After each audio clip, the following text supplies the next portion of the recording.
দেশনেত্রী বেগম খালেদা জিয়া এদেশে একটি অনন্য রাজনৈতিক ঐক্যের প্রতীক। আমাদের জাতীয় রাজনীতির এক মহান দিশারি, যিনি বারবার অসংখ্য জুলুম, নির্যাতন, নিপীড়নের মধ্যেও দেশের মানুষের কাছে এতটাই এই নিপীড়ন নির্যাতনের মধ্যেও যাকে তার সিদ্ধান্ত এবং অটল মনোভাবকে টলানো যায়নি, তার নামই তো বেগম খালেদা জিয়া। তাকে নানা চক্রান্ত, ষড়যন্ত্র এবং নির্যাতন করে হয়তো তাকে অসুস্থ করা হয়েছে, গুরুতর অসুস্থ করা হয়েছে, কিন্তু যতক্ষণ তার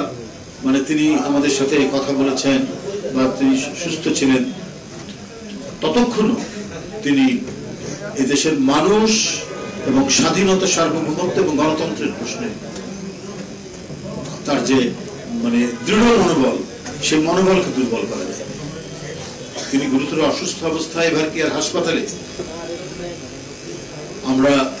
প্রত্যেকেই, সারা জাতি এবং আন্তর্জাতিক সম্প্রদায় পর্যন্ত তার জন্য দোয়া করছে, আল্লাহ যেন তাকে দ্রুত আরোগ্য করেন, দ্রুত সুস্থতা দান করেন, যাতে তিনি আবারও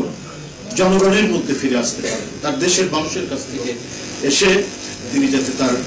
রাজনৈতিক কর্মকাণ্ড এবং জাতির অভিভাবক হিসাবে জাতির নেতৃত্ব দিতে পারেন। এটাই আজকে তৃণমূল থেকে সারা জাতির প্রত্যাশা এবং আন্তর্জাতিক সম্প্রদায় উদ্বিগ্ন এবং উৎকণ্ঠার সাথে তার শুশ্রূষা এবং তার যে সুস্থতা সেটা কামনা করছেন, যাতে দ্রুতই তিনি সেরে ওঠেন। যাই হোক, আমরা এই মহান দেশপ্রেমিক নেত্রী,